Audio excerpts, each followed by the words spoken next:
Secret Agent K7, return.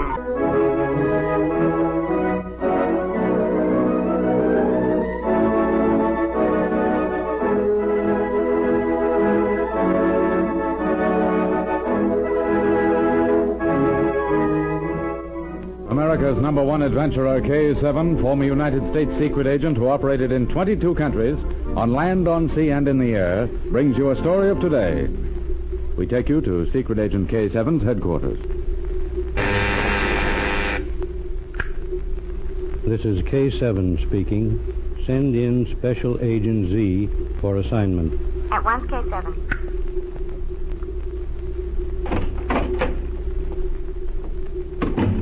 Special Agent Z reporting for duty.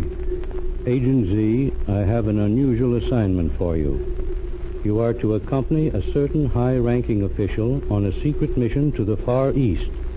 Adjoining cabins have been reserved aboard the Empress of the East. A separate stateroom has been provided for Miss Norwood. The diplomat will travel under the name of John Mason. You sail tonight. Your sole duty is to see that the official arrives safely. Here are the tickets. Report to me by ship-to-shore telephone if anything unusual occurs.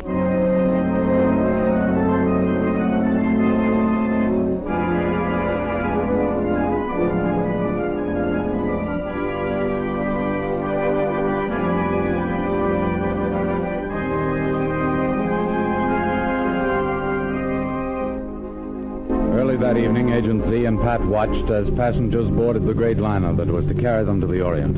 They stood on the freight deck and watched from the shadows through a cargo door so they couldn't be seen. Sailing time approached. They'd seen nothing suspicious.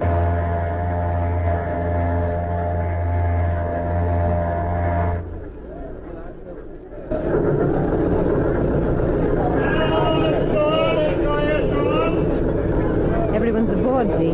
I haven't seen anyone who looks suspicious. Certainly no one who's on our wanted list. No, that's true, Pat. But don't forget the photographs of wanted spies in our files contain few Orientals. You expect an Oriental? Z, Yes? what is this all about? Who is the man traveling under the name of John Mason? I didn't ask questions, Pat. You mean you don't know? I haven't met him yet. I suspect that he's traveling east in connection with the lending of a large sum of money to a certain government. However, that's none of our business, Pat. To us, he's John Mason. Our only duty is to see that he arrives safely.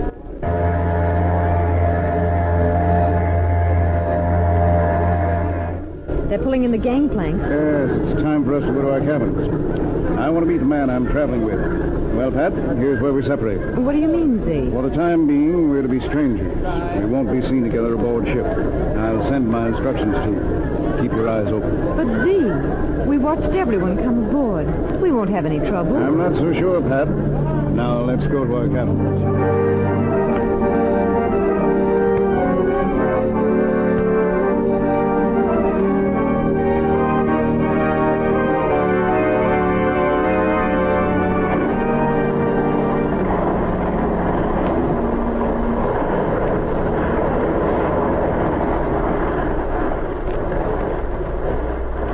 As the great ship left the harbor, the passengers prepared for their long trip.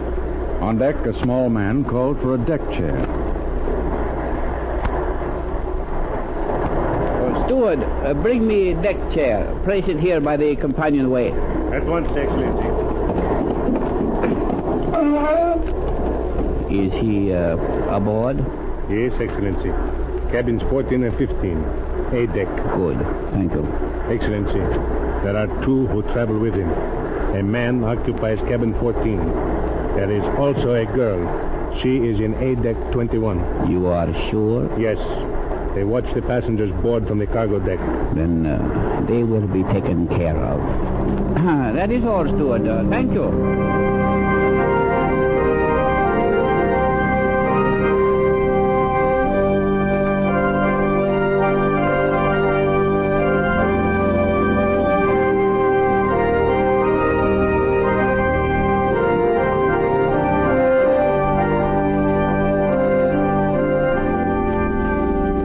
That evening, Agent Z and the man he guarded, John Mason, dined alone in the latter's cabin. As the man who served them cleared the table and left them to bring the coffee, Agent Z spoke.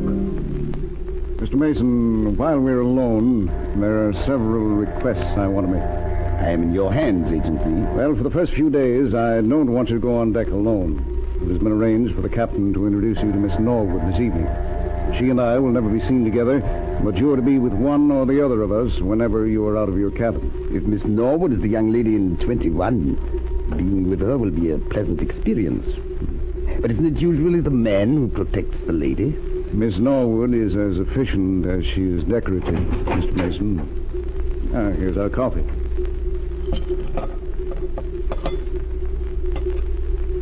Will that be all, gentlemen? Yes, you may go now. Thank you. I don't like the way that fellow looks at me. Oh, this coffee's bitter. I don't like it. Yes, it is a little strong. I can't drink that stuff. I'll have tea later.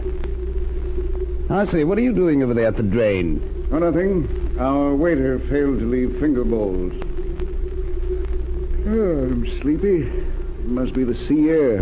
I'm a bit tired myself. Odd. So early. Perhaps it would do us both good if we slept for an hour or so before we go on deck. Good idea. I was about to suggest it. Well, I'm going to my cabin. Oh, I'll see you in an hour or so. call me before you dress for the evening. Yes, I will.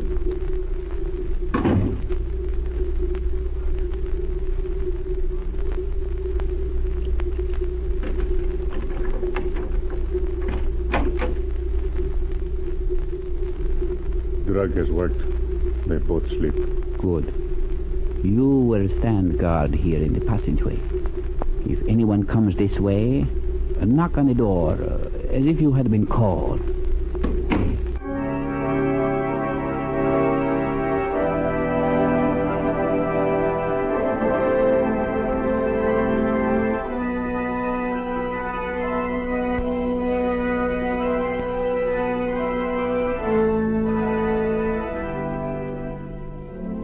An hour later, the Oriental, faultlessly dressed, mingled with the other passengers in the main saloon. At his request, he was presented to Miss Norwood by the captain. The two talked at a quiet table.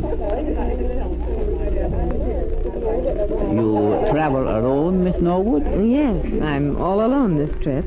I'm to meet my father in Shanghai. He's been traveling in the South Sea. So, well, I hope you will do me the honor of talking to me often. You travel for pleasure, Mr. Matsumoto? Yes, I have been in England and on the continent for several months. However, there is little pleasure in being alone on such a long voyage as this. I'm glad to find my fellow passengers so charming. Pardon me, I believe my steward is looking for me. I expect a message. Over here, steward. Your pardon, Miss Norwood. Of course. Excellency, there is someone in your cabin. I saw them enter. Who is it? I don't know. I only saw their back. Go below at once. Wait for me. I'll come down immediately.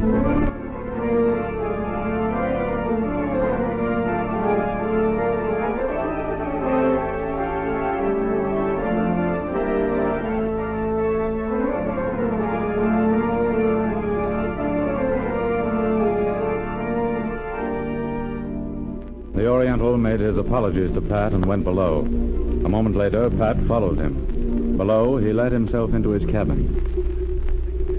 Have your gun ready when I open the door. There is no one here. Wait. All right. Wait for me outside. But, Excellency, I'm sure I saw someone enter. He left when you came on deck to warn me. Close the door and wait. I must see if the papers are safe.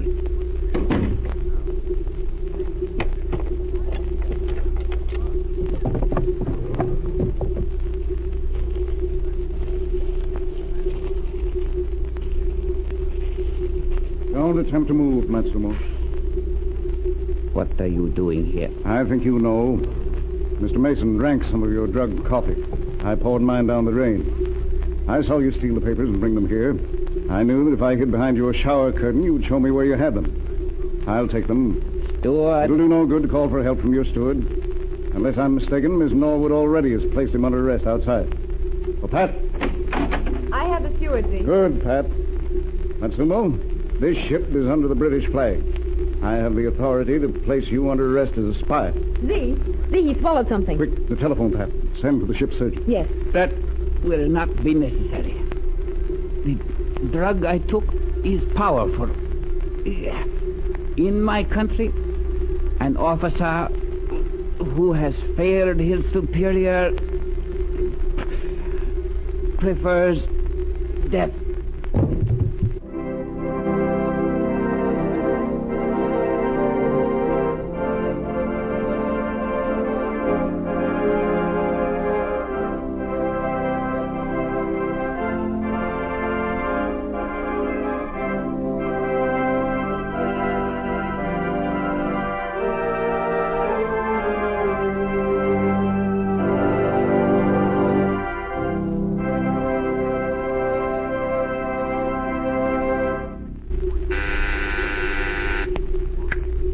Agent Z reporting to K7. An attempt was made to steal the papers carried by John Mason. It failed. One man is dead. Another, a steward, is under arrest. I'm convinced there's no more danger before we reach our destination. I'll call you from Shanghai. Tension grows in the East. The spies of many great powers are matching wits. Another account of Agent Z's activities in the East will be heard soon. Listen for my next story. This is K7 speaking.